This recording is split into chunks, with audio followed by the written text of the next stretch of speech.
यहाँ पर बहुत बहुत धन्यवाद।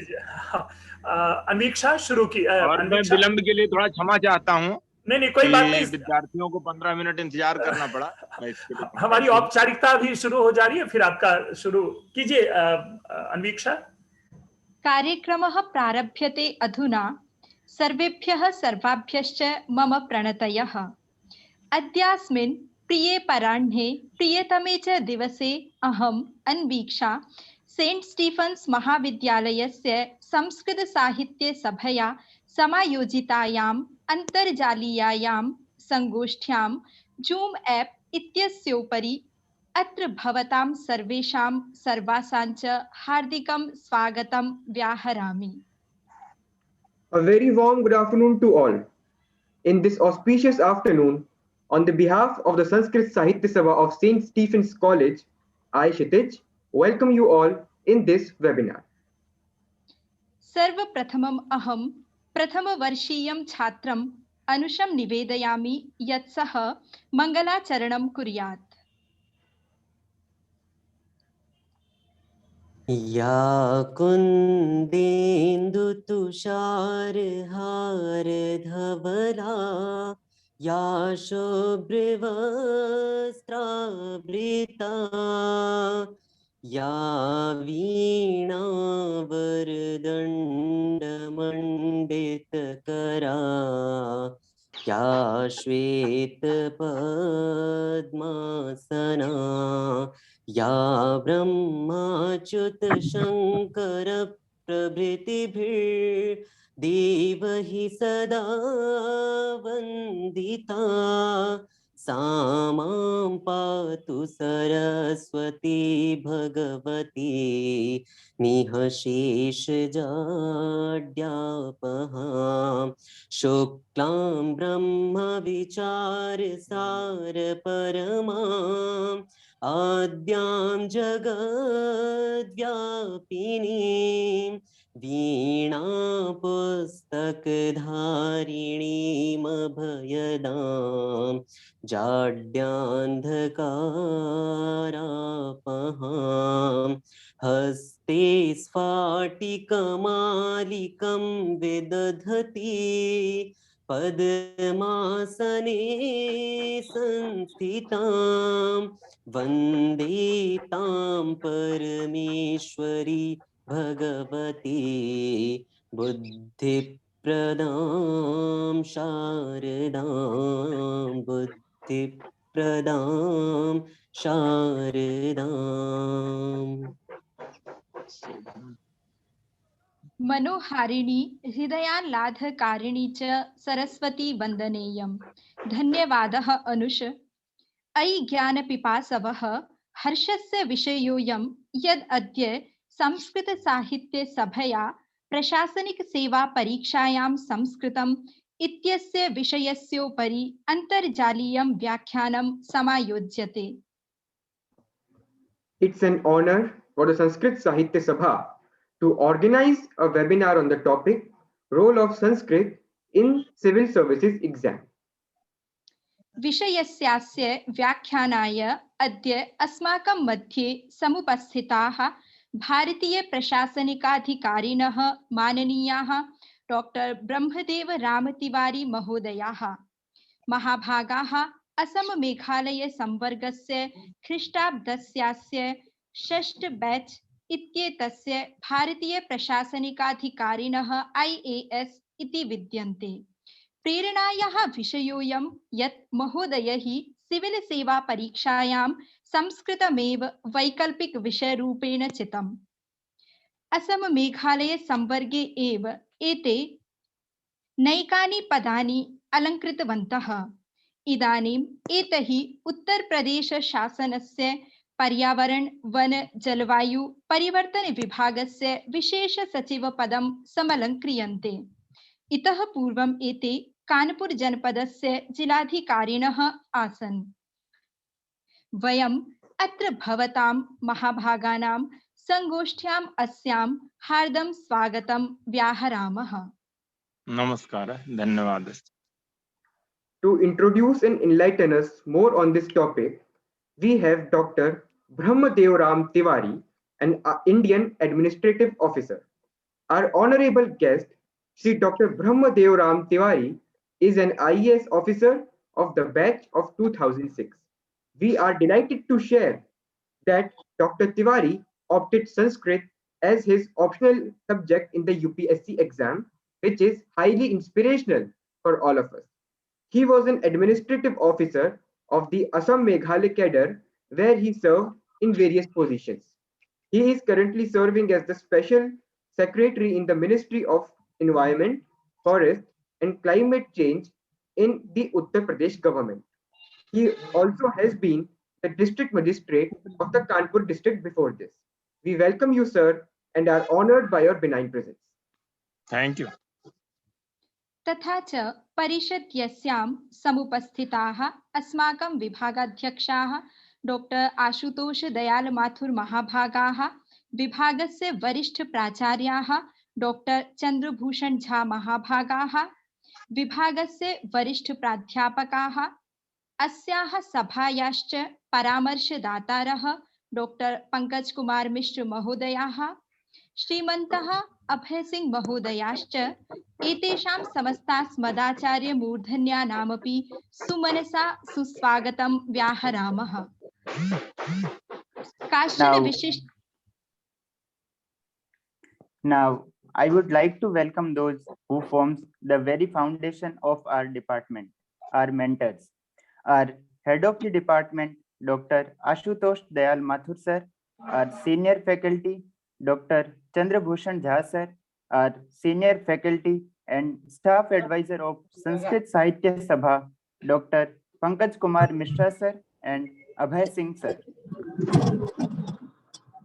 काश्चन विशिष्टाः अनिवार्याश्च सूचनाः यत् व्याख्यानकाले सर्वे सर्वाश्च प्रियं माइक इति भाषयन्त्रं मौनप्रविष्टौ आदधतु।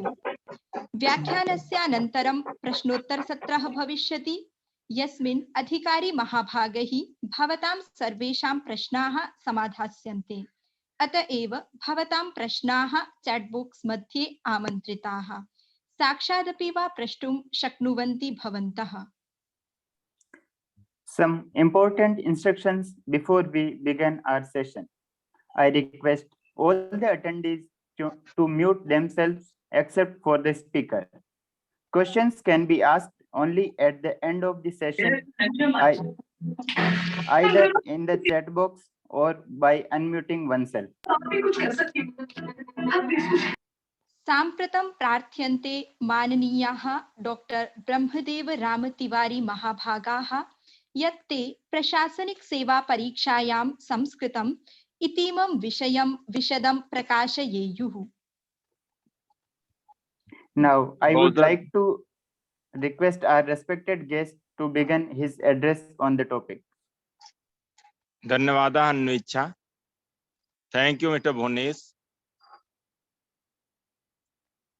वरेण्या विभागाध्यक्ष महोदया सेंट स्टीफन कॉलेज संस्कृत विभागस्य नाथदयाल माथुर महोदया, वरिष्ठ प्राचार्य चंद्रभूषण झा महोदया, डॉक्टर पंकज मिश्र महोदया, अस्मिन् साहित्य सभायाम् उपस्थिताः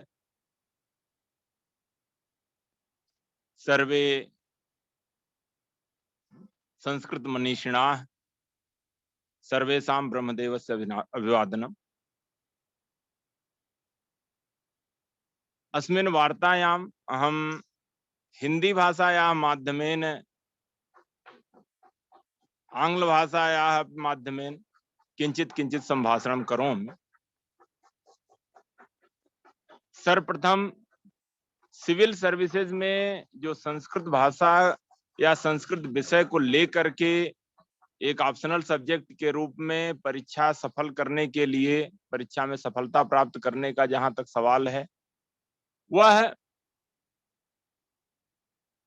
बहुत ही समसामयिक है, क्योंकि संस्कृत को परंपरा एक जो है स्कोरिंग सब्जेक्ट के रूप में माना जाता है। उसका सिलेबस भी इस तरह है, छोटा है। संस्कृत, अगर आपका संस्कृत भाषा में बहुत ज्यादा पकड़ नहीं है तो भी अगर आप संस्कृत में थोड़ा ध्यान लगा करके पढ़ाई करते हैं, तो यदि आपकी संस्कृत पृष्ठभूमि नहीं है, फिर भी आप संस्कृत भाषा को एज ऑप्शनल सब्जेक्ट ले करके सिविल सेवा में सफलता प्राप्त कर सकते हैं। वर्तमान में जो सिविल सेवा का पैटर्न है, वह जब हम लोग परीक्षा दे रहे थे उससे थोड़ा सा अलग है, क्योंकि उस समय ऑप्शनल 2 विषय होते थे। जीएस 1 विषय होता था और निबंध का या एस्से का केवल 1 पेपर होता था। अभी उसमें मार्क्स का और जो कंपोजिशन है इसमें चेंज हुआ है, क्योंकि अभी एक ऑप्शनल सब्जेक्ट है जो 500 नंबर का हो रहा है। पहले 600-600 नंबर के होते थे 2 ऑप्शनल। और इसी तरह जो है जो सामान्य अध्ययन या जनरल स्टडीज का पेपर है, उसके अब जो है 2 सब्जेक्ट हो गए, 4 पेपर हो गए, पहले 2 पेपर हुआ करते थे। तो अन्य अभी जो है ऑप्शनल 1 ही रह गया है। तो एक ऑप्शनल जो सबसे बेहतर स्कोरिंग हो, क्योंकि ऑप्शनल में आपका सिलेबस आपको कमोबेश बहुत कुछ क्लियर होता है in compare to general studies, क्योंकि जनरल स्टडीज का जो पूरा दायरा होता है काफी व्यापक होता है, उसमें समसामयिक घटनाएं होती हैं, अलग अलग एरियाज जो डोमेन, चाहे आपको इंडियन पॉलिटी से संबंधित है, कॉन्स्टिट्यूशन से संबंधित है, या फ्रीडम स्ट्रगल या स्वतंत्रता संग्राम से संबंधित विषय है, इकोनॉमी है, तो हर एक सब्जेक्ट को, एक पोर्शन को आपको काफी वाइड एंगल से आपको उसकी स्टडी करनी होती है। लेकिन ऑप्शनल का जो आपका सिलेबस होता है वो काफी फोकस्ड टू द पॉइंट होता है, और उसमें आपके पास कहीं बेहतर स्कोर करने का एक अच्छा अवसर रहता है। इस दृष्टि से अगर यूपीएससी की सिविल सेवा परीक्षा के हिसाब से संस्कृत को देखा जाए, तो संस्कृत में कहा जाता है कि हमारे मतलब दो पेपर हैं। पहले पेपर में, जैसा कि आप सभी को मालूम है कि जो उसके हर पेपर में 2-2 खंड होते हैं, 2 पार्ट्स, और उसमें दोनों में 4-4 क्वेश्चंस होते हैं। पहला और 5वां क्वेश्चन कंपलसरी होता है। इसके अतिरिक्त जो है आपको यह भी कंपल्सन है कि हर पार्ट से आपको कम से कम 2 क्वेश्चन करने होते हैं। तो कंपलसरी के अतिरिक्त उस पार्ट से कम 1 क्वेश्चन आपको और भी करना है।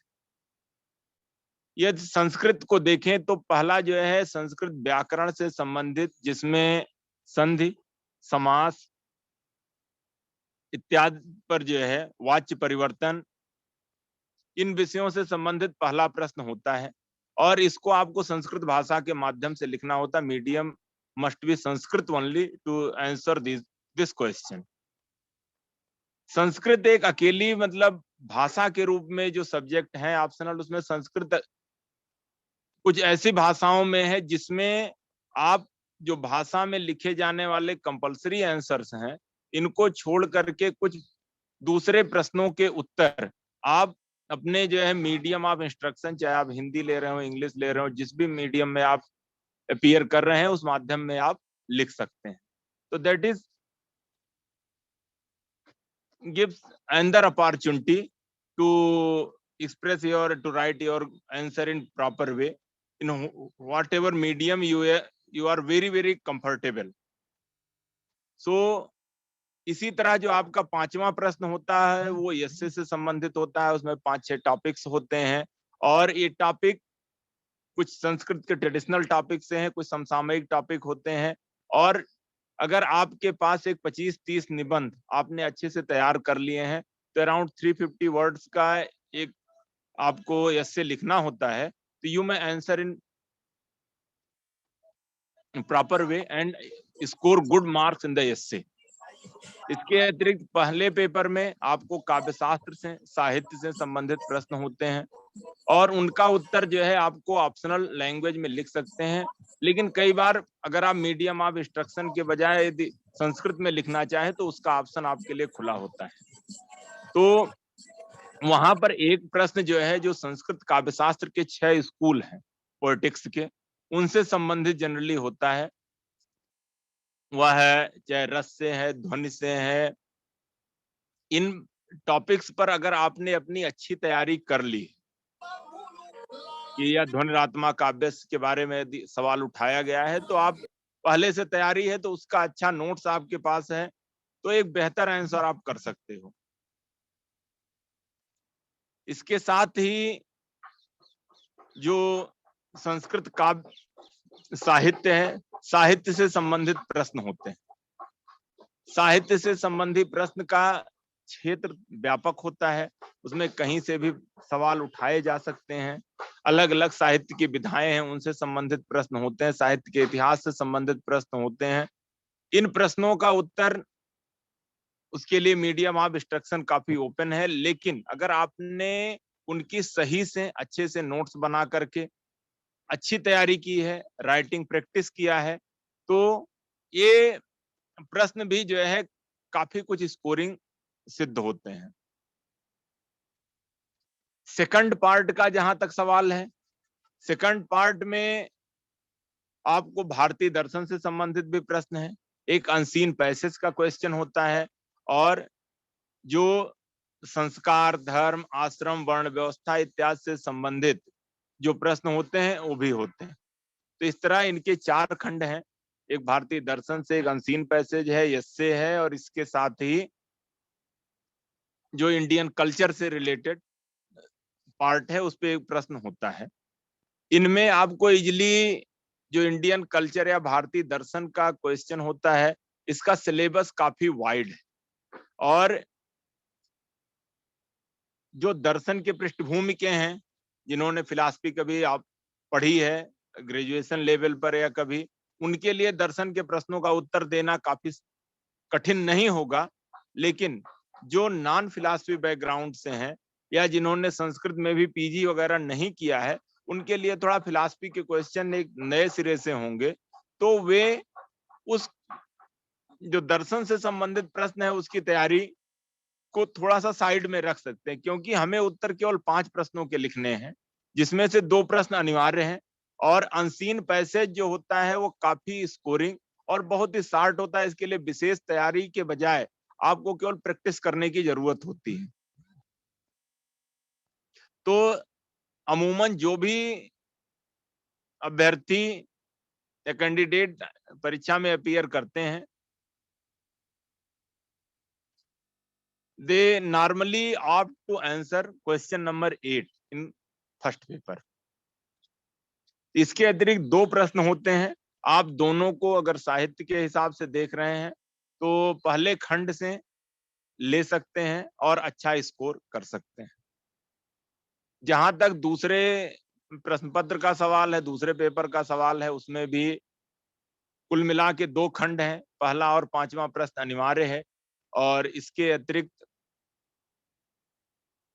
शेष जो 3-3 प्रश्न दोनों खंडों में आते हैं, उनका सिलेबस पहले से डिसाइडेड है। उसमें सिलेक्टेड जो हमारे साहित्य की ग्रंथ हैं, उनसे संबंधित कुछ श्लोक दिए हुए हैं, जैसे रघुवंश के 10, कुमार संभवम के 10, किरातार्जुनीयम के 10, तो शुरू के 10-10 श्लोक उसमें सिलेबस में है, और इन 10 कुल मिलाकर 30 श्लोक होते हैं। इनकी अच्छे से व्याख्या आप बना सकते हैं, उनके नोट्स बना सकते हैं, और उसकी अच्छी तैयारी करके उस क्वेश्चन का अच्छे से रिप्लाई किया जा सकता है।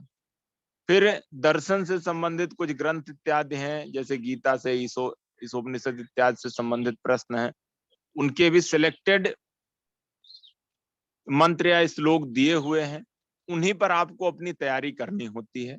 अगर आपको अच्छे गाइड मिले हैं और व्याख्या में उनको आपकी एनालिसिस करनी होती है, तो अमूमन इन प्रश्नों का उत्तर मीडियम ऑफ इंस्ट्रक्शन जैसे के बजाय ज्यादातर संस्कृत में देना होता है इन श्लोकों का।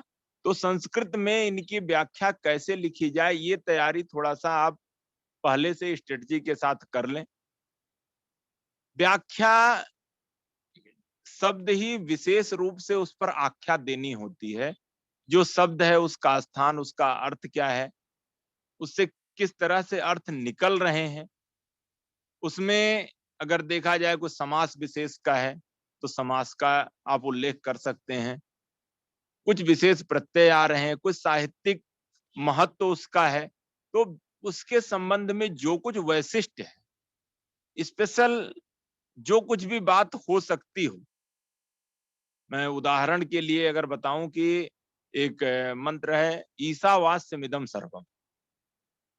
तो आप पूरा जो है मंत्र का आप व्याख्या कर रहे हैं, तो आप ऐसा नहीं कि इसकी बहुत बड़ी व्याख्या भी लिखी जा सकती है। आप अपनी शब्द सीमा जरूर पहचाने, वर्ड लिमिट, और बहुत बड़ा भी ना लिखिए और इतना भी संक्षेप न लिख दीजिए कि मंत्र का अर्थ या जो विशेष है उसको आप सही से अपने आंसर में ला ही ना पाए। तो आपका उद्देश्य होना चाहिए एकदम सधे शब्दों में, जिस तरह की एक शास्त्रीय शैली पहले रही है कि सूत्र होते थे, बहुत छोटे छोटे सूत्र हैं। आप सब संस्कृत के विद्यार्थी हैं, संस्कृत के विद्वान हैं, और सूत्रों के बारे में सबको पता है कि किस तरह से बहुत एक कोड होता था और उसको हम इलेबोरेट करके उसको विस्तार में दे करके उसके माध्यम से समझाने का प्रयास किया जाता था, क्योंकि लेखन सामग्री उतनी नहीं थी। फिर उस पर जो है भाष्य लिखे जाते थे, जिनसे उनके अर्थों को थोड़ा और विस्तार दिया जाता था। उन भाष्यों के ऊपर फिर वार्तिक लिखे गए, तो वार्तिक लिखे गए सूत्रों पर, फिर सूत्रों पर और वार्तिकों पर फिर भाष्य लिखे गए, या सूत्रों पर सीधे भाष्य लिखे गए। जैसे संस्कृत व्याकरण है, तो उसमें पाणिनि ने अगर सूत्र लिखे हैं तो उस पर भाष्यकार भी हैं और वार्तिककार भी हैं। तो भाष्य वार्तिक इस तरह की जो विधा थी उनका काफी विस्तार दिया जाता था। तो एक शास्त्रीय परंपरा को समझ करके उसको यदि हम व्याख्या में लेते हैं तो निश्चित ही हमारी व्याख्याएं आम विद्यार्थियों से कुछ अलग होंगी, बेहतर होंगी, और उनका वैशिष्ट्य आपको कहीं बेहतर स्कोर करने में काफी मदद करेगा। यही चीज साहित्य के जो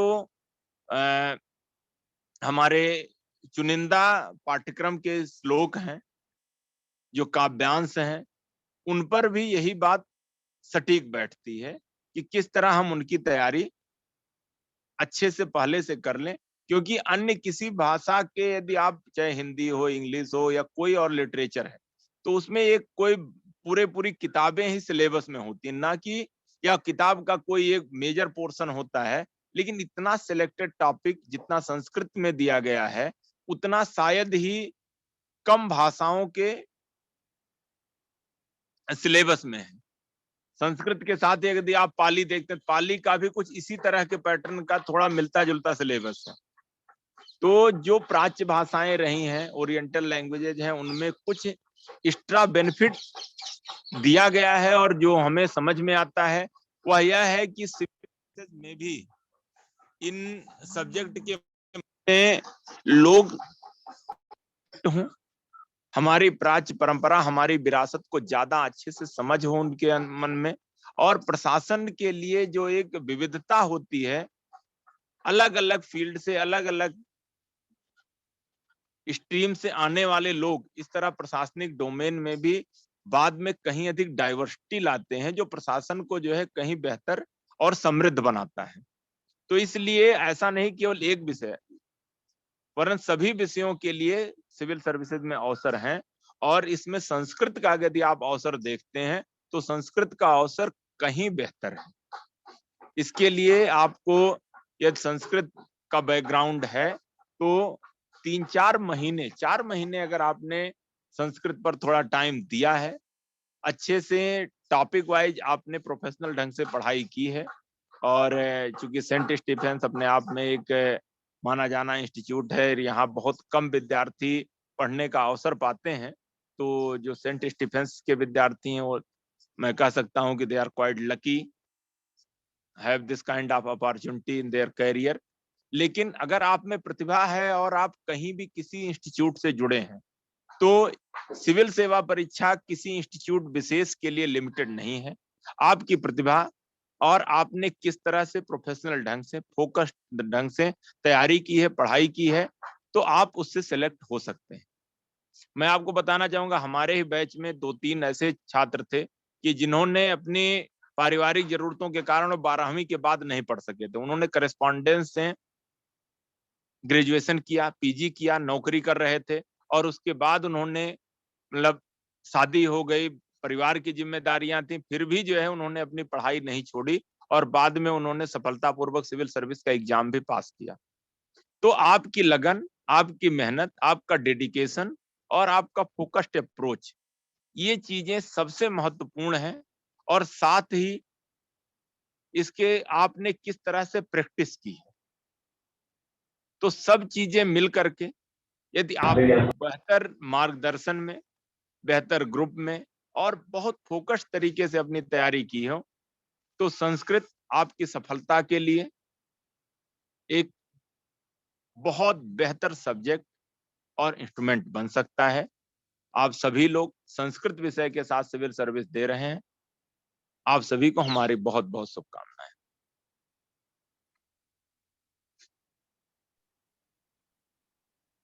भूयो भूयः धन्यवादाः महाभागेभ्यः। अधुना भवतां भवतीनां च प्रश्नाः आमन्त्रिताः।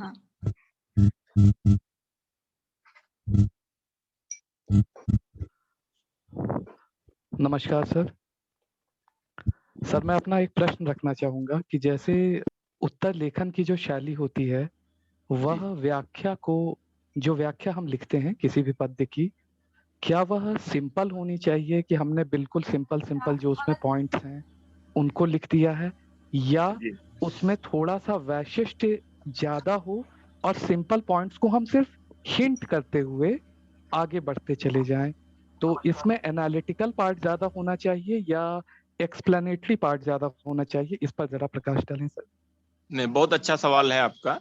और एक्सप्लेनेशन, जिस चीज को पहले सिंपल शब्दों में एक्सप्लेन जो कर दे उसको, यह चीजें होनी चाहिए। क्योंकि अगर कोई साहित्य का पोर्शन है, तो आप साहित्य के विद्यार्थी यदि रहे हो तो आपको पता होगा कि साहित्य की एक शैली होती है व्यंजना। 3 शब्द शक्तियां कही जाती हैं। एक है अविधा, जिसमें सीधे सीधे जो दिखाई पड़ रहा वही अर्थ हुआ, दूसरा लक्षणा, तीसरी व्यंजना।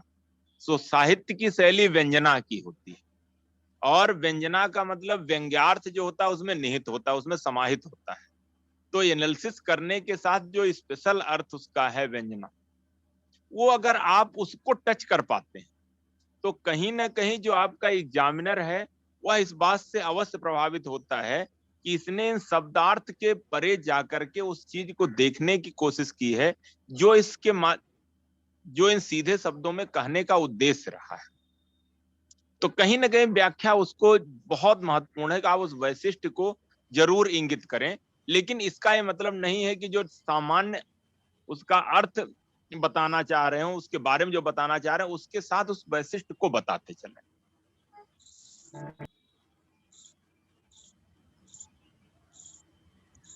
जैसे आपको मैं उदाहरण के तौर पर बताऊं कि रघुवंश का एक श्लोक है, बहुत आप सब लोगों ने सुना होगा, वागर्थावेव संपृक्तौ वागर्थ प्रतिपत्तये जगतः पितरौ वंदे पार्वती परमेश्वरौ। वाणी और अर्थ जिस तरह है उसमें जो है भगवान शिव और पार्वती के रूप में, लेकिन इसमें पूरे भारतीय दर्शन परंपरा के बहुत सारे विषय बीज रूप में दे दिए गए हैं, क्योंकि हम पुरुष प्रकृति में सृष्टि मानते हैं। भगवान शिव को जो है अर्धनारीश्वर के रूप में माना गया है। अगर आप देखें तो भगवान शिव जो है उसमें, अगर माँ पार्वती वाणी के रूप में, भगवान शिव अर्थ के रूप में है। अर्थ प्रथम दृष्टया दिख नहीं रहा है, लेकिन अर्थ की गहनता बहुत है। तो ये सब पॉइंट जो अगर आप दर्शन से संबंधित विषय हैं, या जो अर्धनारीश्वर की अवधारणा, उसको भी अगर बाद में वैशिष्ट में लिख दीजिए, क्योंकि जो उसमें वाणी और अर्थ एक उपमा का बड़ा सुंदर प्रयोग है। कालिदास उपमा के लिए बड़े विशिष्ट कवि रहे हैं। लेकिन वाणी और अर्थ को उस देवी स्वरूप में एकाकार करके जो उसमें दिखाया गया है, इस पॉइंट को यदि आप डालते हो तो then it will not be only explanation, that will be analysis. लेकिन इतना भी बड़ा ना हो, क्योंकि आपको करीब 35 मिनट में 3 श्लोकों की व्याख्या लिखनी है, तो ज्यादा से ज्यादा 10 मिनट में इसको जो है लिखने का आपका पूरा वैशिष्ट होना चाहिए। इसमें शब्द सीमा बंधी नहीं है, तो आप सधे शब्दों में जिस तरह अच्छा लिख ले जाए बेहतर करें। जी सर, धन्यवाद। सर एक और शंका का समाधान करें कि जिस तरह आपने संस्कृत के पेपर के लिए बताया आंसर राइटिंग, सर जीएस के पेपर में बहुत सारी ऐसी सिचुएशन आती हैं जो कंटेम्प्रेरी इश्यूज हैं, उनमें संस्कृत के पद्यों को डालना कैसा रहेगा? संस्कृत के कई पद्य यूनिवर्सल जी होते हैं, कई यूनिवर्सल नहीं नहीं, पद आप होते हैं। कहीं भी कोटेशन दे सकते हो। और जी सर। आप जैसे कि इसमें एस्से के पेपर में जब आपको काफी लंबा नरेशन देना होता है, तो आपको अगर कहीं कोटेशन देते हो, कोई ऑथेंटिक बात कहते हैं, तो इसमें कोई एक्स्ट्रा एडिशन होता है, एक्स्ट्रा वैल्यू एडिशन है, तो आप जरूर डालिए जो आपकी बात को पुष्ट करे। आप उसमें साक्ष्य दे रहे हो, प्रमाण दे रहे हैं, तो कोटेशन चाहे आप, लेकिन ऐसा ना हो कि मूल बात कोटेशन में दब जाए। मूल बात कहते उसके सपोर्ट में कोटेशन देते चलिए। तो चाहे जहां से आप संस्कृत के विद्यार्थी, संस्कृत के कोटेशन, अभी भी क्या है, संस्कृत में सुभाषित की शैली और बहुत छोटे शब्दों में बड़ी बड़ी बातें कह दी गई हैं, तो आप जरूर खुल के इस्तेमाल करिए। लेकिन जीएस में क्या होता है कि बहुत सीमित शब्द संख्या होती है, वर्ड लिमिट बहुत ही स्ट्रिक्ट होती है, तो उसमें आपसे जो है बहुत ज्यादा एनालिटिकल सवाल नहीं होते। जो सबसे बड़ा सवाल होता है 250 शब्दों का होता, हो सकता है उसमें कहीं आपको कुछ एकाध नरेशन डालने का मौका मिले, लेकिन छोटे छोटे शब्दों में जीएस में मुझे नहीं लगता कि इतना ज्यादा कोटेशन की जरूरत पड़ती है। आप जो पूछा जा रहा है जीएस के लिए, मैं आप सबसे जरूर कहूंगा कि अपने क्वेश्चन पेपर को बार बार पढ़ने का अभ्यास करिए। Read your question paper number of times and try to find out what exactly the question is being asked. मतलब उसमें पूछा क्या जा रहा है। हो सकता है आपको टॉपिक की बहुत सारी चीजें याद हों, लेकिन उसने जो भी सवाल किया है, जैसे अभी एग्जाम्पल के लिए आपको 3 किसान आंदोलन का मुद्दा है, सबसे कंकरेंट टॉपिक है। उसमें तीनों अगर किसान जो बिल हैं, जो आए हैं, जो कानून बने हैं, इन पर अगर आपका सवाल है, तो इसका प्रभाव या इसके बारे में आपकी ओपिनियन है, या इसके बारे में आपसे जिस तरह से जो पूछा जा रहा हो, बस एग्जैक्ट वो लिखने की काबिलियत आपको दूसरों से अलग करती है और वही सफलता आपकी सुनिश्चित कराती है। तो क्वेश्चन की समझ और उसको सटीक ढंग से, सीमित शब्दों में और स्पष्ट रूप से, in clear way, in limited words, और अच्छी जितना नरेटिव आपका जवाब होगा उतना ही बेहतर।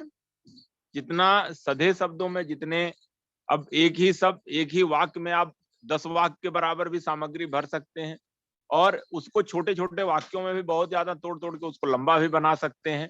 तो वाक्य बहुत लंबे ना हो, निहायत ही छोटे ना हो, लेकिन बहुत लंबे ना हो, जिससे कि जो है एग्जामिनर को समझने में दिक्कत हो। इतना समय कम होता है, आप कम समय में, कम शब्दों में, सटीक ढंग से, स्पष्ट करते हुए बातें लिखिए, और आपका विजन उस पर क्लियर दिखे। और ये बहुत धन्यवाद। अभ्यास से ही आप कर पाएंगे। लगातार अभ्यास करते रहिए, इसकी प्रैक्टिस करिए, और आपको अच्छे नंबर जीएस में मिलेंगे। मैं आपको स्वयं बताना चाहूं कि हम लोगों का, जब मैं 2005 की सिविल सर्विस परीक्षा दिया था, जिसमें मेरा चयन हुआ, और उस साल जीएस में, अगर आप शायद कभी पिछले, अभी तो आप 15-16 साल का समय गुजर गया है, उस साल जीएस के पेपर बहुत ही ऑफ द पैटर्न आए हुए थे। और जीएस में उस समय 600 में हमारे बैच में बहुत ही रेयर लोग थे कि जिनको 300 प्लस नंबर मिले थे। खासकर सेकंड पेपर में 100-120 के इर्द गिर्द ही ज्यादा सिलेक्टेड लोग थे, और बहुत सारे लोगों का सिलेक्शन जो है जीएस के नाते रुका था। मैं आपको बताऊं, I was quite lucky, I got around 151 marks in the GS second paper. और बहुत सारे ऐसे क्वेश्चन थे जिनको मैंने पहली बार भी सुना था, लेकिन उत्तर लिखने थे, तो हम लोगों ने गेस किया, और संयोग से एक कॉमन सेंस के साथ, और चीजों के उत्तर बाद में लिख करके स्वयं जब चीजों को मिलाया, सामग्री देखी, तो पता चला नहीं, संयोग से जो तुक्का था वो सही लगा है, उसका जो एनालिसिस थी वो सही हो गई थी। तो जीएस हमारे लिए काफी उसका मेजर रोल रहा है, जिसने इस एग्जाम में सफलता दिलाई। बहुत धन्यवाद सर। नेक्स्ट कोई? गुड आफ्टरनून सर, मेरा नाम अक्षय है और मैं बहुत बहुत धन्यवाद देना चाहूंगा सर आपके इस व्याख्यान के लिए। सर, बहुत बार इंटरव्यू में ऐसे प्रश्न उठाए जाते हैं कि संस्कृत एक डेड लैंग्वेज है और उसका कोई उपयोग नहीं है। मेरा प्रश्न यह है सर, एक अधिकारी बनने के पश्चात उनके कार्यकाल में संस्कृत का क्या उपयोग रह जाता है? इस विषय में मैं आपसे। आप एक प्रशासनिक अधिकारी बनने जा रहे हैं तो संस्कृत एक तो कोई डेड लैंग्वेज नहीं है। अभी भी जो भारत की अपनी संस्कृति है, संस्कृत की परंपरा है, उसका बहुत कुछ अंश संस्कृत बेस्ड है, ठीक है। और हम लोगों की जितनी बेहतर समझ रखेंगे उतना ही बेहतर प्रशासन चला सकते हैं। तो जो हमारी परंपराएं हैं, मान्यताएं हैं, लोगों का व्यवहार है, उसका बहुत डीप कल्चरल रूट होता है और उनका बेहतर प्रशासन करने के लिए आपको उन चीजों को बेहतर ढंग से समझना जरूरी होता है। जैसे आप देखिए कि अगर इंग्लिश लोग भारत में आए, अंग्रेज आए, तो शुरू में ही उन्होंने एशियाटिक सोसाइटी की स्थापना की, संस्कृत के क्लासिक ग्रंथों का उन्होंने अनुवाद शुरू किया और पूरी सीरीज निकाली। उसका यही था कि जहां पर शासन कर रहे हैं उन लोगों को, उनकी कल्चर को, उनके बारे में ज्यादा से ज्यादा समझ विकसित की जा सके। तो कहीं ना कहीं संस्कृत का ज्ञान आपको लोगों के बारे में, इस देश की रूट और परंपरा के बारे में ज्यादा बेहतर समझ बनाता है। दूसरा, आज के समय में पर्यावरण एक ऐसा बर्निंग इशू है और हमारी पर्यावरण मूलक संस्कृति रही है। तो हमारी जो छोटे छोटे व्यवहार में जो हम अनकॉन्शियसली कर रहे हैं, जिसका कहीं बहुत पुरानी रूट है, वे इको फ्रेंडली हैं, जैसे आपने कोविड टाइम पर भी देखा। तो और हमारे इतिहास की बेहतर समझ हमें भविष्य के लिए बेहतर अपने विजन और प्लानिंग में काफी मददगार होती है। मैं कई जगहों पर बहुत सारे जो है मैं पदों पर रहा, मैं मेघालय में रहा और मेघालय एक ऐसा प्रदेश है जो कि मतलब ट्राइबल डोमिनेटेड है। संस्कृत का थोड़ा सा मतलब क्षेत्र वह नहीं उतना रहा है, फिर भी मुझे जो है लोगों को समझने में और खासकर इकोलॉजिकल और जो उनके इन्वायरमेंटल इश्यूज थे उनमें काम करने के लिए मैं कई सारे एक्सटर्नली एडेड प्रोजेक्ट में काम किया और इस बैकग्राउंड ने इन चीजों को समझने में और बेहतर करने में मुझे काफी मदद पहुंचाई।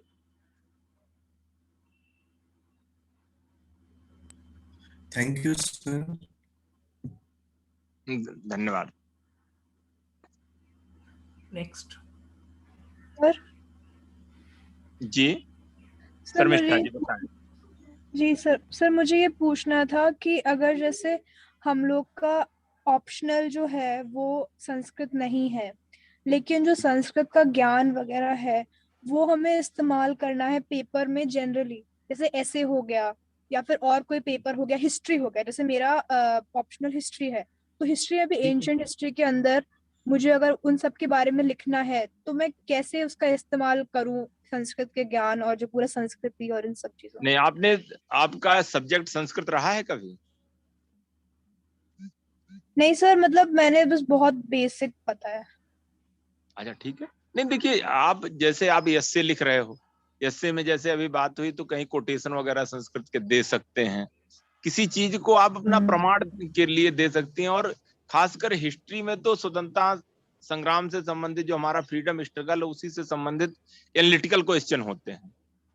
जो आपको डिस्क्रिप्टिव क्वेश्चंस हैं वो ज्यादातर जो है हमारे फ्रीडम स्ट्रगल से संबंधित हैं। उसमें उस तरह संस्कृत इंडिया भी आता है, प्राचीन भारत पे भी आता है। उसमें से कुछ कुछ जो है शॉर्ट नोट्स लिखने के लिए आते हैं, तो वहां अगर आपको जानकारी उसके बारे में तो आप जरूर दे सकते हैं। और संस्कृत की एक शैली आपको चीजों को थोड़ा याद करने में बड़ी मददगार हो सकती है। तो आपके एस्से के टॉपिक्स के लिए और जीएस में जो आप कह रही हैं कि जो कल्चर से संबंधित नोट्स छोटे क्वेश्चन उनको लिखने के लिए, और अगर आप इंटरव्यू वगैरह में हैं, जिस तरह का एग्जामिनर है, लेकिन आप अपने बैकग्राउंड या जो भी आपका ज्ञान है आप जिस तरीके से सटीक ढंग से सामने वाले को अच्छे से समझा सकिए, चाहे वो संस्कृत है, अंग्रेजी है, हिंदी है, जो भी आपको लग रहा है कि किस तरीके से हम बेहतर ढंग से समझा ले जाएं और उसको उतने सधे ढंग से ज्यादा समझ में आ जाए, कम मेहनत में। पूरी कौशल उसी का है, क्योंकि प्रशासन में जब आप एक प्रशासनिक अधिकारी के रूप में आते हैं तो हमारे पास एज ए सिविल सर्वेंट अलग अलग विभागों में तैनाती होती है, अलग अलग जगहों में तैनाती होती है।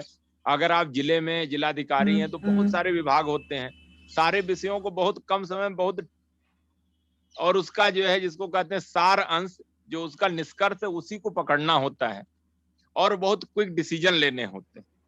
तो आपकी चीजों को बहुत ज्यादा लिखा, उसमें असली बात क्या कहना चाहता है उसको कितनी जल्दी आप समझ जाते हैं और कितना जल्दी डिसीजन ले सकते हैं और सही डिसीजन, सदा डिसीजन ले सकते हैं। कुल मिला के जो पूरी परीक्षा प्रणाली है, हमारा एग्जामिनेशन सिस्टम है, इस तरह के योग्य लोगों को चुनना है कि जो जिनकी अंडरस्टैंडिंग बेहतर हो, चीजों को जल्दी से समझ लें और उसके अनुसार चाहे जिस तरह का टेक्निकल सब्जेक्ट भी है, नॉन टेक्निकल सब्जेक्ट भी है, पब्लिक डीलिंग भी है, उसके अनुसार वो तत्काल निर्णय ले सके। प्रशासन एक तरह से सही समय पे सही निर्णय का पूरी कला है। धन्यवाद सर। बहुत शुभकामनाएं।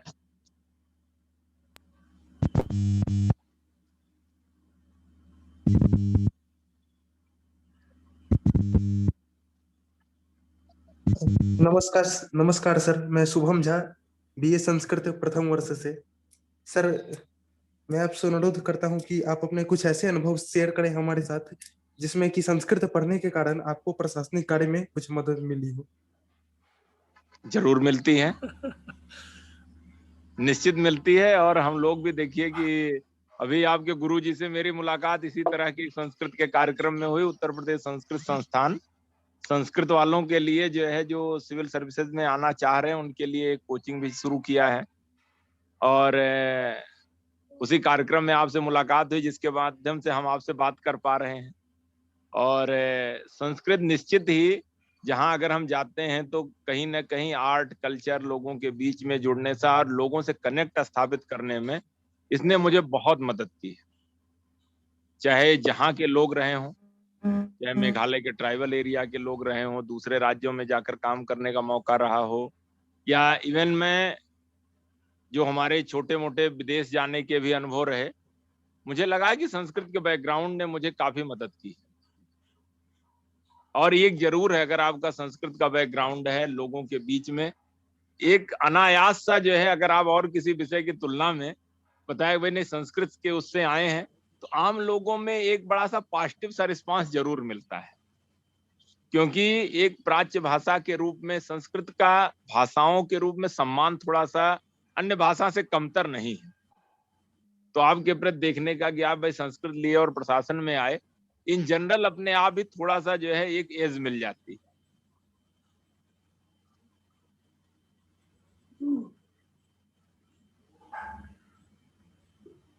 धन्यवाद। Good afternoon sir. सर, मेरा नाम मानसी है और मैं फर्स्ट ईयर की स्टूडेंट हूँ। सर, मेरे को एक चीज पूछनी थी। जो मेरा ग्रामर पोर्शन है वो थोड़ा वीक है, मतलब अभी तो फर्स्ट ईयर से हम कैसे तैयारी करें फर्स्ट ईयर से उसकी? अच्छा, ग्रामर की? Yes sir. पहले ग्रामर को जो है थोड़ा सा रटने की कोशिश बहुत ज्यादा मत करिए।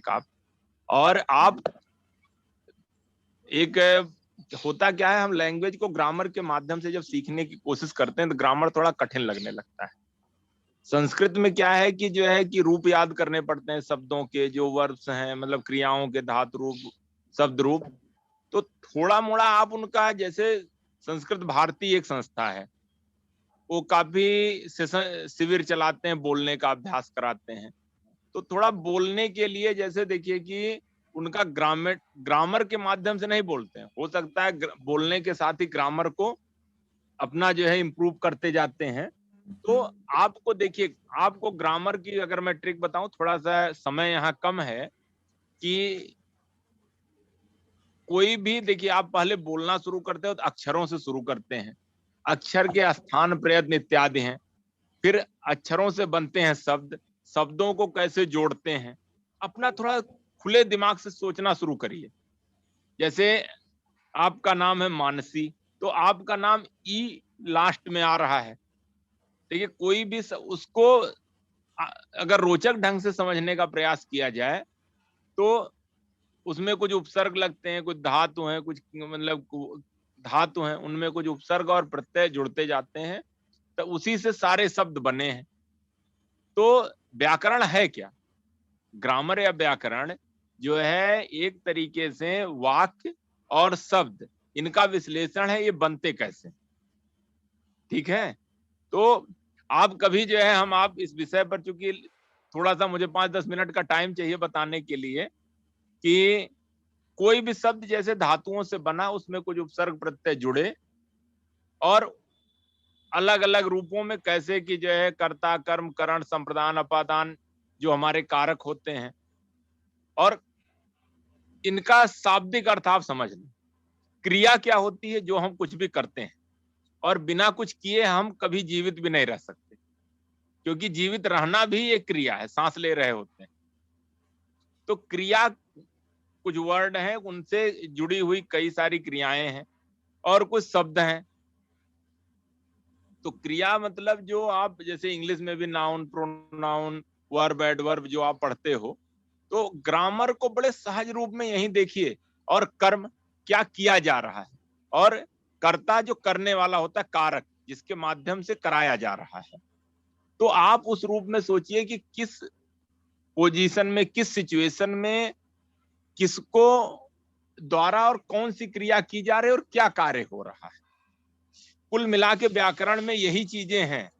लेकिन पहले आप भाषा पर सहज होइए। व्याकरण के माध्यम से भाषा नहीं सीखी जाएगी, भाषा थोड़ा सीखिए और व्याकरण भी साथ साथ सीखिए। भाई हम लोग जैसे कि भारत में बहुत सारे लोगों को अंग्रेजी बोलनी नहीं आती। मैं स्वयं का भी उदाहरण बताऊं, मैं भी एक रूरल बैकग्राउंड से आता हूं, हम लोगों ने इंग्लिश मीडियम में पढ़ाई नहीं की। लेकिन और क्या हुआ कि हमारी 6ठी क्लास से हमने जो है इंग्लिश की ABCD जिसको आप कह सकते हो शुरू करी। व्याकरण हम ग्रामर पहले पढ़ते थे, लैंग्वेज बाद में सीखते थे। लेकिन जब हायर एजुकेशन में आए, बहुत सारी किताबें जो हमें इंग्लिश में थी, या बाद में सर्विस में आने के बाद, या जिस स्टेट में हम सर्व कर रहे हैं वहां की मीडियम ऑफ इंस्ट्रक्शन इंग्लिश है, तो हमने जो है उसको ग्रामर को छोड़ करके सहज रूप में सीखना शुरू किया, और इसने हमारे जो है लैंग्वेज को सीखने में और लैंग्वेज को में एक्सप्रेस करने में काफी मदद पहुंचाई। तो आप लैंग्वेज पे फोकस करिए, ग्रामर को धीरे धीरे सीखिए। और आप में जो है ग्रामर ही सब्जेक्ट का पार्ट नहीं है, उसमें साहित्य भी है। ठीक है, उसमें बहुत सारी चीजें हैं, तो उनको पढ़ के समझना सीखिए। समझने में ग्रामर थोड़ा मदद करता है, दोनों साथ साथ चलाइए। Yes sir, thank you sir. Most welcome. Sir मेरा नाम भुवनेश है। जी भुवनेश जी। जी, मैं प्रथम वर्ष संस्कृत का छात्र हूँ। तो मेरा ये प्रश्न है कि अब जैसे मैं प्रथम वर्ष में हूँ, तो मेरे पास अभी लगभग 3 वर्ष हैं, तो किस मार्ग को पकड़ा जाए कि लक्ष्य तक आसानी से पहुंचा जा सके? ठीक है, बहुत बहुत सही तथा सवाल है आपका, और आप तो उद्घोषक भी हैं कार्यक्रम में। तो आप अभी अपने जो है ग्रेजुएशन की पढ़ाई पर फोकस करिए। ठीक है जी। साथ ही आप अपनी स्ट्रेटजी बनाइए। आप बहुत सही समय पर इस दिशा में प्रयास कर रहे हैं, और जितनी जल्दी आप सेलेक्ट होते हैं, आपकी फ्यूचर अपॉर्चुनिटीज उतनी ही बेहतर होती है। ठीक, तो पहले तो प्रीलिम्स के लेवल पर प्रीलिम्स का ट्रेंड कैसा चल रहा है, पढ़िए ज्यादा से ज्यादा, और साथ ही सोचिए इन चीजों पर, अपनी समझ भी विकसित करिए। अपनी पढ़ाई आप, चूंकि आप ग्रेजुएशन BA कर रहे हैं। जी। अच्छा ठीक है, आपके क्या सब्जेक्ट हैं? जी, संस्कृत ऑनर्स ही है, सेंट स्टीफन कॉलेज में। संस्कृत ऑनर्स है, तो ठीक है, संस्कृत ऑनर्स से इतना तो टाइम आपको बड़े आराम से मिल जाएगा। आप अपना जीएस और इनसे संबंधित जो आपकी पुरानी स्टडी जो आपने हाई स्कूल लेवल पर, इंटर लेवल पर, उससे पहले के क्लासेस के लेवल पर एनसीईआरटी बुक्स हैं, आप उनको थोड़ा सा इस समय आप अच्छे से पढ़ सकते हो अपने ऑनर्स के कोर्स के साथ साथ, और ये आपको जो है आगे चलकर काफी फायदा पहुंचाएगा। साथ ही अनसॉल्व्ड वगैरह जो सिविल सर्विसेज के हैं उनको अभी से देखना शुरू करिए।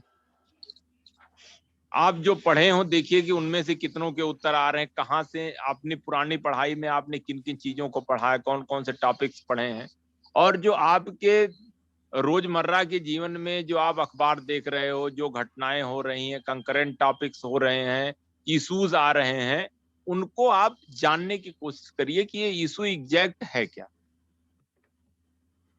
क्यों इशू हो रहा है, इसका समाधान क्या है।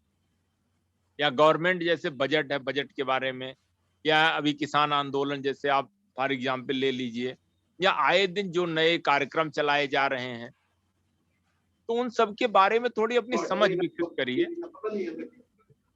ये आपकी हैबिट आपको आगे जो है एक बेहतर और बहुत ही जो है जागरूक व्यक्ति बनाने में भी मदद करेगी। और थोड़ा थोड़ा आप लिखने की आदत डालिए। जो इस तरह की चीजें आपने पढ़ी कि आपने अपना वर्क प्लान बनाया, आज हम क्या कर रहे हैं, क्या पढ़ा, क्या सोचा समझा, और दूसरे दिन सुबह एक बार देख लीजिए। कई लोगों की डायरी लिखने की आदत होती है। तो एक संस्कृत का मैं आप सभी के लिए एक बड़ा अच्छा श्लोक है जो मुझे बहुत प्रेरित करता था, मैं जरूर बताना चाहूंगा कि उत्थायोत्थाय बोधव्यम किम अद्य सुकृतम कृतम आयुषः खंडमादाय रविरस्तम गमिष्यति। अर्थात उत्थायोत्थाय अर्थात उठ करके जब सुबह उठिए तो यह जरूर विचार कीजिए कि आज कौन सा कार्य, किस तरह से अच्छा कार्य हमें आज करना है या उस कार्य की दिशा में चलना है। क्योंकि आयुषा खंडमादाय, जब सूर्य अस्त होगा तो आपकी उम्र का एक हिस्सा लेकर के ही वह अस्त होगा। समय को वापस नहीं लौटाया जा सकता। तो समय का ऑप्टिमम यूटिलाइजेशन और सबसे बेहतर यूटिलाइजेशन आप कैसे करते हो, अपने लक्ष्य को पहले पहचान लीजिए और उसकी स्ट्रेटजी बनाकर उस दिशा में प्रयास करिए। आपको जल्दी और बेहतर सफलता मिलेगी। जी धन्यवाद। Good afternoon sir. सर मैं आपसे, सर कुछ छात्र ऐसे होते हैं जो नॉन संस्कृत बैकग्राउंड से होते हैं, जैसे इंजीनियरिंग या फिर बीएससी बैकग्राउंड से। गुड। वो अपनी रुचि के वजह से, और सर जैसे आपने भी बताया मार्क्स ऑब्टेनिंग है, उनकी वजह से संस्कृत को ऑप्ट करते हैं यूपीएससी में। ठीक। और इंटरव्यू में अक्सर उनसे ऐसा प्रश्न पूछा जाता है कि आप विज्ञान के होके संस्कृत बैकग्राउंड, संस्कृत को क्यों आपने ऑप्ट किया। तो ऐसा कोई, तो सर क्या वो विज्ञान और संस्कृत में समन्वय स्थापित कर कोई विचारधारा बना सकता है? क्या ऐसा संभव है सर? देखिए, इससे विज्ञान और संस्कृत में समन्वय स्थापित हो सके। जरूर। देखिए, साइंस बैकग्राउंड के हों, संस्कृत एक भाषा है, ठीक है। जैसे अंग्रेजी एक भाषा है, हिंदी भाषा है, चीनी जापानी कोई भाषा है। तो उस जगह का जो, चाहे वो गणित है, विज्ञान है, या जो भी विद्याएं रही हैं, अर्थशास्त्र, समाजशास्त्र, राजनीति, उस भाषा के माध्यम से हर एक पर कुछ न कुछ लिखा गया है। ठीक। भारत एक ऐसा देश है जहां संस्कृत के माध्यम से विज्ञान भी लिखा गया और बहुत सधे सूत्रों में, शब्दों में लिखा गया।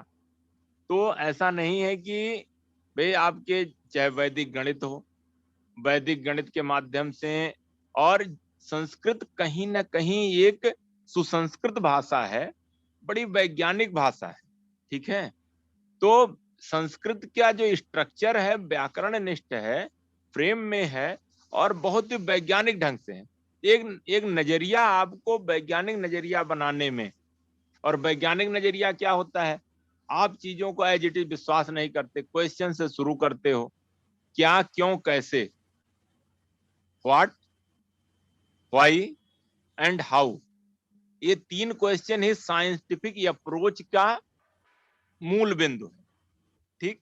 और संस्कृत में हर चीज में ये नजरिया आपको मिलता है। और दूसरी चीज, हम जो है, हमें संस्कृत रुचिकर लगता है हमारे मार्ग को सिद्ध करने में। और आप हाइपोथेटिकल उत्तर देने के बजाय कई बार आपसे जो आपका इंटरव्यूअर होता है वो सही सही बात सुनना पसंद करता है। तो थोड़े आदर्शवादी रहिए, लेकिन व्यवहारिक धरातल पर रहिए। कहिए सर हमें सिविल सर्विस में सफल होना है और इसके लिए मुझे लगा कि संस्कृत की तैयारी हम कम समय में बेहतर ढंग से कर सकते थे। थोड़ा हमें सर्किल मिल गए, हमने इसका मटेरियल देखा और हमें रुचिकर लगा, इसलिए मैं संस्कृत पढ़ के जो है इसमें एग्जाम दे रहा हूँ। तो आप सही बात बताइए और ये चीज आपके इंटरव्यू लेने वाले को बहुत इंप्रेस करती है।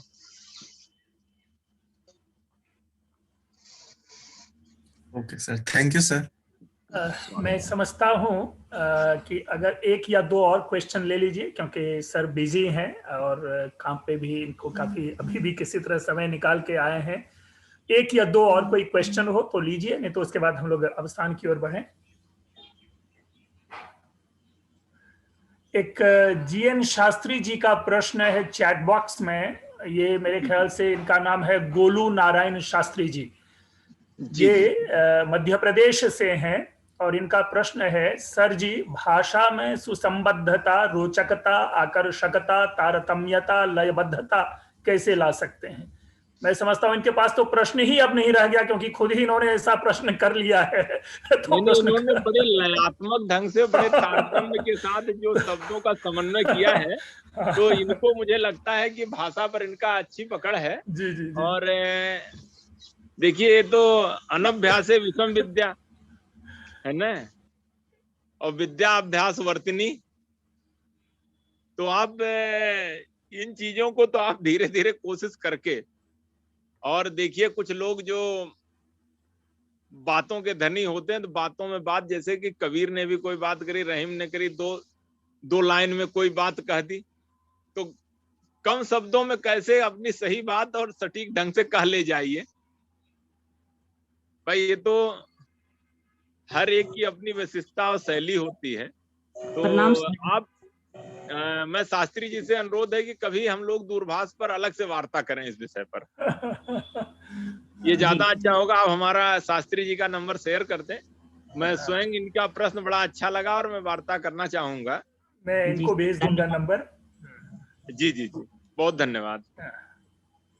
कोई विद्यार्थी यदि कोई सवाल उठाना चाहते हो कोई स्पेसिफिक टॉपिक पर, खासकर यदि आपको एसए का या जो सिविल सर्विस में आपके किसी क्वेश्चन विशेष उसके पाठ्यक्रम इत्यादि से संबंधित हों, तो ज्यादा जो है मतलब मुझे लगता है कि सटीक विषय होगा।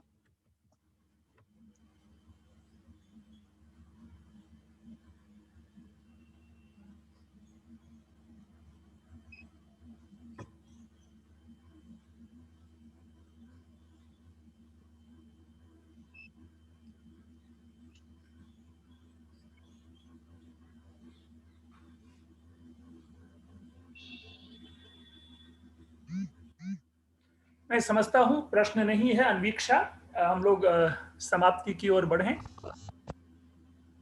मैं इससे पहले आप सभी डॉक्टर पंकज मिश्र जी का और जितने प्रतिभागी रहे मैं सभी का धन्यवाद देना चाहूंगा कि आपसे इस तरह एक संवाद करने का मौका मिला।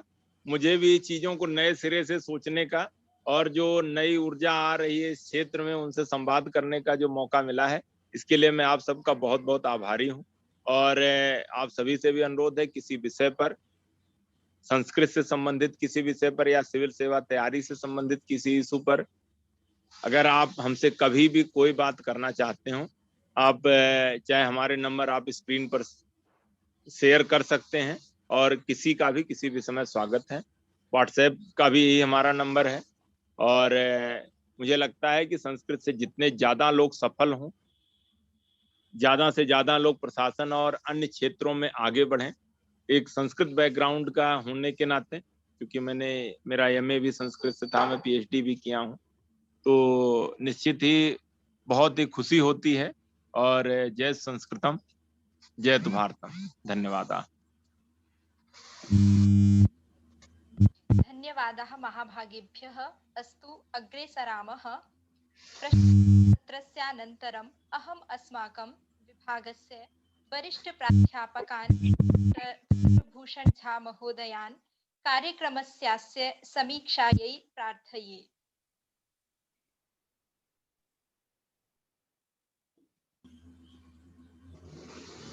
वागर्थाविव संपृक्तौ वागर्थ प्रतिपत्तये जगतः पितरौ वंदे पार्वती परमेश्वरौ पार्वती परमेश्वरौ। मेरी आवाज आ रही है? हाँ हाँ, बढ़िया से। आदरणीय डॉक्टर ब्रह्मदेव राम तिवारी जी, हमारे सहयोगी मित्र डॉक्टर पंकज कुमार मिश्र जी, प्रिय छात्राओं एवं छात्रों, डॉक्टर तिवारी जी ने आज का यह व्याख्यान बहुत ही बेबाकी, नेक नियति, सहृदयता और सहिष्णुता के साथ दिया। इसके लिए उनका हृदय से आभार मैं व्यक्त करता हूं। उन्होंने अपने व्याख्यान के क्रम में बड़ी अच्छी बात कही कि प्रशासक को भारतीय प्रशासन में या विश्व के किसी भी प्रदेश में प्रशासन में त्वरित निर्णय लेना होता है। उसके सामने बहुत सारे कागजों का पुलिंदा प्रस्तुत किया जाता है और उसमें झटित निर्णय करना होता है कि इस पर क्या कार्य किया जाए, क्या कार्यवाही की जाए। तो वह जो पक्ष है, उसी पक्ष को उद्देश्य में रखकर हमारे विभाग की भी यह जो सभा है, संस्कृत साहित्य सभा, इसकी जो गोष्ठी है, उसमें यह समीक्षा नामक उपांग रखा गया है, ताकि आपने पिछले 1 घंटे में जो कुछ बातचीत की, उसका जो जिस्ट है, जो सार तत्व है, वह कहीं विलुप्त न हो जाए, वह सबको नवनीत की तरह सुलभ हो, वह सुरक्षित रहे, वह संगोपित न रह जाए। इसके लिए यह सब तथाकथित समीक्षा का क्रम रखा गया है। आपने बहुत ही अच्छी शुरुआत की। आपने बताया कि संघीय लोक सेवा आयोग के पाठ्यक्रम का क्या स्वरूप है और प्रश्न पत्र का क्या स्वरूप है।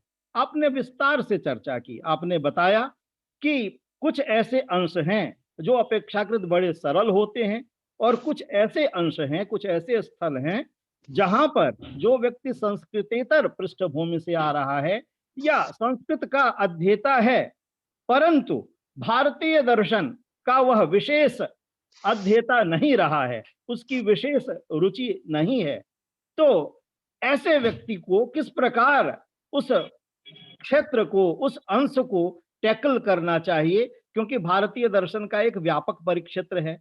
परंतु दूसरी ओर आपने बताया कि जो अपठित गद्यांश का अंश है, उसको करना वह अंक की दृष्टि के लिए, अंकोपार्जन की दृष्टि से अत्यधिक उपादेय होता है। इसी प्रकार से आपने चयनित पद्यों और मंत्रों की संख्या के विषय में भी बताया कि लगभग इतने मंत्रों की तैयारी कर ली जाए या लगभग 30-35 विषयों को लगभग 350 शब्दों में निबंध तैयार कर लिया जाए, तो सफलता के लिए अत्यधिक सहायक सिद्ध होता है। इसके पश्चात आपके व्याख्यान का जो हृत स्थल था, जो केंद्रीय भावभूमि थी, सबसे महत्वपूर्ण अंश था, वह व्याख्या की पद्धति। आपने बताया कि हमारी परिपाटी रही है व्याख्यान की, व्याकरण शास्त्र में सूत्र शैली रही हमारे यहाँ विषयों के प्रतिपादन की, और उन पर वार्तिक और भाष्य की परिपाटी प्रवर्तित हुई। अन्य शास्त्रीय विषयों में भी सूत्र और भाष्य की परिपाटी आज तक अद्यावधि प्रवर्तित है। परंतु जहां साहित्य पद्यों की, साहित्य शास्त्र के पद्यों की व्याख्या करते हैं, आपने विशेष रूप से वहां नामक ग्रहण किया, आपने मंत्र ग्रहण किया। ईशावास्यमिदं सर्वम, ईशावास्य उपनिषद के प्रथम श्लोक का प्रथम मंत्र का, और दूसरी ओर वागर्थाविव संपृक्तो जो कालिदास का पद्य है, आपने बताई कि किस प्रकार व्याख्या जो है वह सिर्फ एक्सप्लेनेशन नहीं रहनी चाहिए, आप उसे एनालिसिस बना दें। हम भी अपने महाविद्यालय में अपने छात्रों को इसी बात का हम अध्यापक जोर देते हैं कि हमारे व्याख्या में जो विवेचना है, जो नूतनता का तत्व है, उसका समावेश किस प्रकार किया जा सके, किस प्रकार हम अपने आप को औरों से अलग और विशिष्ट साबित कर सके, इस बात की परीक्षा होती है। आपने बताया वागर्थाविव संपृक्तों की व्याख्या के क्रम में कि यहाँ पर आचार्यों ने प्रकृति और पुरुष की बात कही है, अर्धनारीश्वर स्वरूप की बात कही है, उपमा अलंकार का जो वैशिष्ट्य है वह द्योतित होता है, और आचार्य मल्लीनाथ जी ने स्वयं उद्धृत किया है अपनी संजीवनी टीका में कि यहाँ पर पार्वती पर अगर आप स्प्लिट करें, संधि का विच्छेद करें, तो किस प्रकार से पार्वती पह भगवान शिव और रमेश्वर जो है वह भगवान विष्णु, यानी कालिदास की जो समग्र दृष्टि है, सहिष्णु दृष्टि है, शैव और वैष्णव दोनों ही धर्मों के प्रति अनुराग की उसको परिलक्षित करती है, वह प्रकट हो जाती है।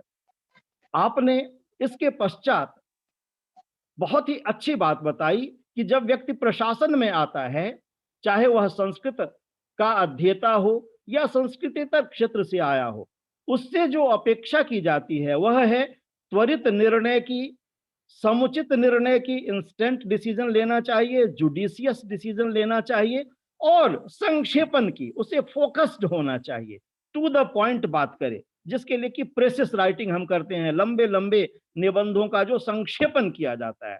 पल्लवन एक कला है और संक्षेपण एक दूसरी कला है।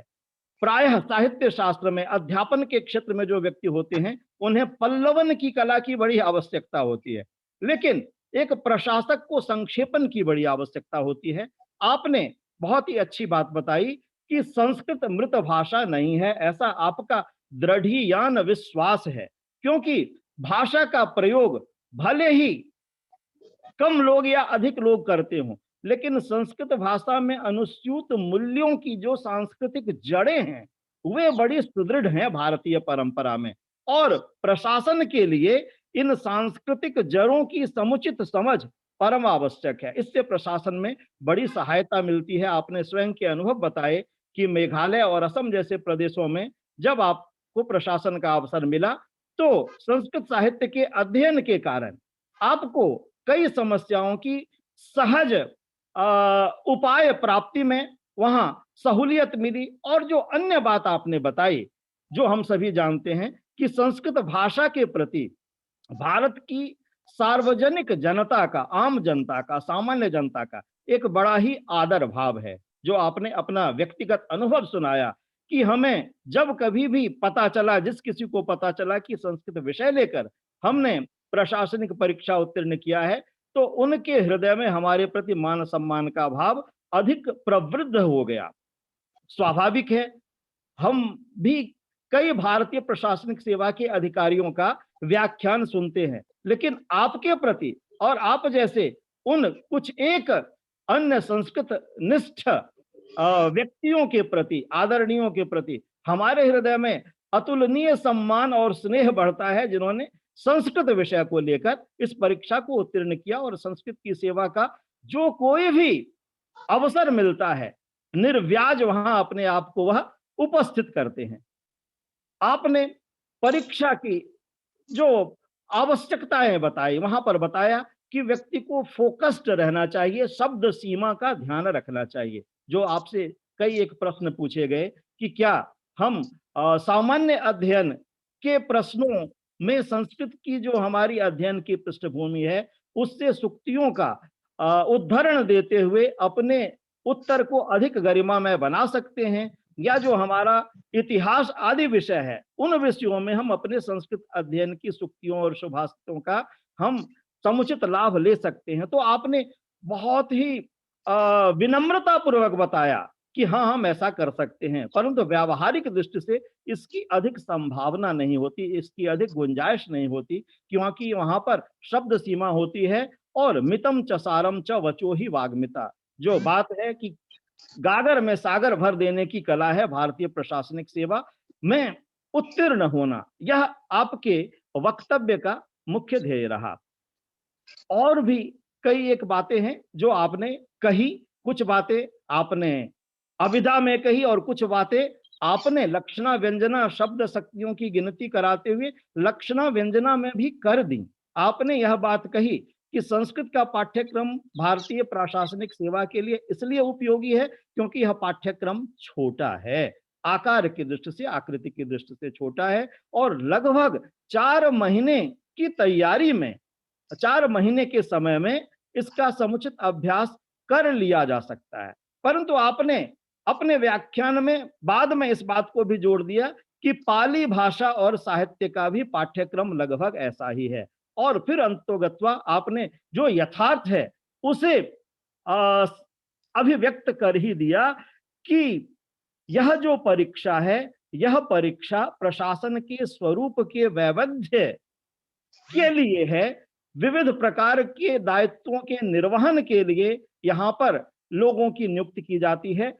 अतः चाहे व्यक्ति जिस किसी भी विषय को लेकर तैयारी करता हो, व्यक्ति चाहे जिस किसी भी पृष्ठभूमि से आया हुआ हो, आपने अपने ही बैच में 2005-2006 के बैच में जो कॉरेस्पॉन्डेंस कोर्स करके पत्राचार पाठ्यक्रम से अपनी डिग्री लेकर उत्तीर्ण हुए व्यक्तियों का उदाहरण देते हुए बताया कि इस परीक्षा में और ऐसी अन्य उत्तम परीक्षाओं में सफलता के लिए जो अनिवार्य तत्व है वह है लगन, परिश्रम, अभ्यास एवं भद्रतर मार्ग प्रदर्शन की प्राप्ति।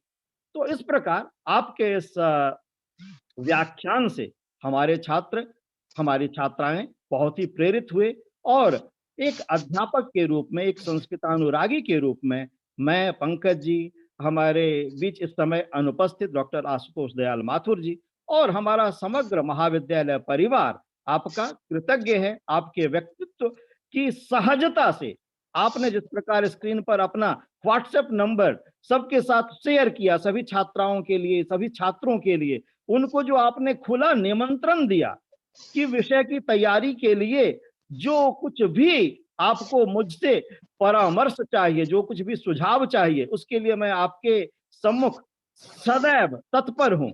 आपके द्वारा दिया गया यह वक्तव्य, आपके द्वारा दिया गया यह समाश्वासन निश्चित रूप से हमारे छात्रों में, हमारी छात्राओं में, हमारे संस्कृतानुरागी जनों में बहुत ही उष्मा, बहुत ही सकारात्मक ऊर्जा को उत्पन्न करेगा। आपका बहुत बहुत धन्यवाद।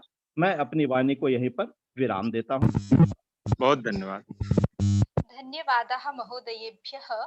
इदानीम् अस्माकं विभागस्य वरिष्ठ प्राध्यापकाः अस्याः सभायाः परामर्शदातारः डॉक्टर पंकज कुमार मिश्र महाभागाः प्रार्थ्यन्ते अतिथिवर्याणां आभारज्ञापनाय।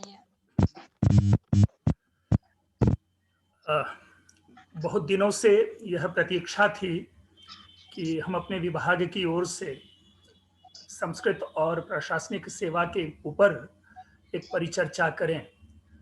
ऊहापोह की स्थिति थी कि किनको बुलाऊं, लेकिन एक सौभाग्य और सुखद संयोग था कि लखनऊ मेरा गमन हुआ और एक ही मंच पे हम दोनों साथ बैठे और एक ही अगल बगल तो बातचीत चलती रही और मुझे लगा कि इनसे अच्छा व्यक्तित्व और कोई हो ही नहीं सकता कि जो हमारे बच्चों को प्रेरित कर सके और खास करके जो यूपीएससी जो सिविल सर्विस परीक्षा है उसकी ओर उन्मुख कर सके।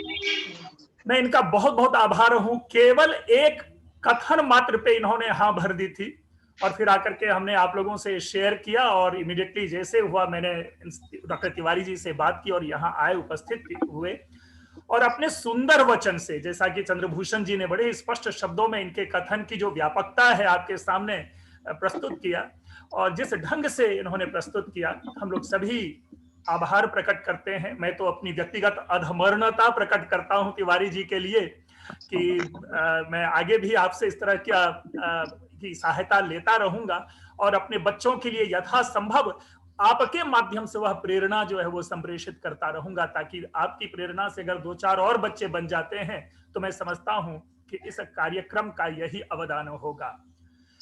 इस कार्यक्रम के सुंदर समायोजन के लिए हमारी सभा की अध्यक्षा विश्वंभरा, अन्य जो कार्यकारी गण जो हैं, जो सदस्य हैं सभा के, अन्वीक्षा हो, मोनिका हो, वसुधा हो, मनु हो, आयुषी हो, शेखर हो और इस सब के पीछे जो इस तकनीकी जगत को हमारे तक पहुंचाने में अनन्य जीव की बड़ी ही नेपथ्य में भूमिका रही, उन सब का बहुत बहुत धन्यवाद।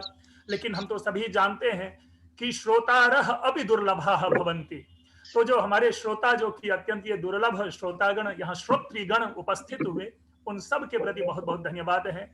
उन श्रोतृगण को पुनः मैं आश्वस्त करता हूँ कि इस तरह के सुंदर और रोचक और ज्ञानवर्धक हमारी सभा कार्यक्रम करती रहेगी, आप लोगों का सानिध्य रहे और तिवारी जी को भी हम पुनः आगे भविष्य में भी यहाँ जरूर जोड़ते रहेंगे। मैं आप लोगों ने समय निकाला, आप लोगों का बहुत बहुत धन्यवाद, सबका बहुत धन्यवाद। Thank you. नमस्कार आप लोगों का। नमस्कार। धन्यवादाः महोदयेभ्यः। पूर्णमिति कार्यक्रमः।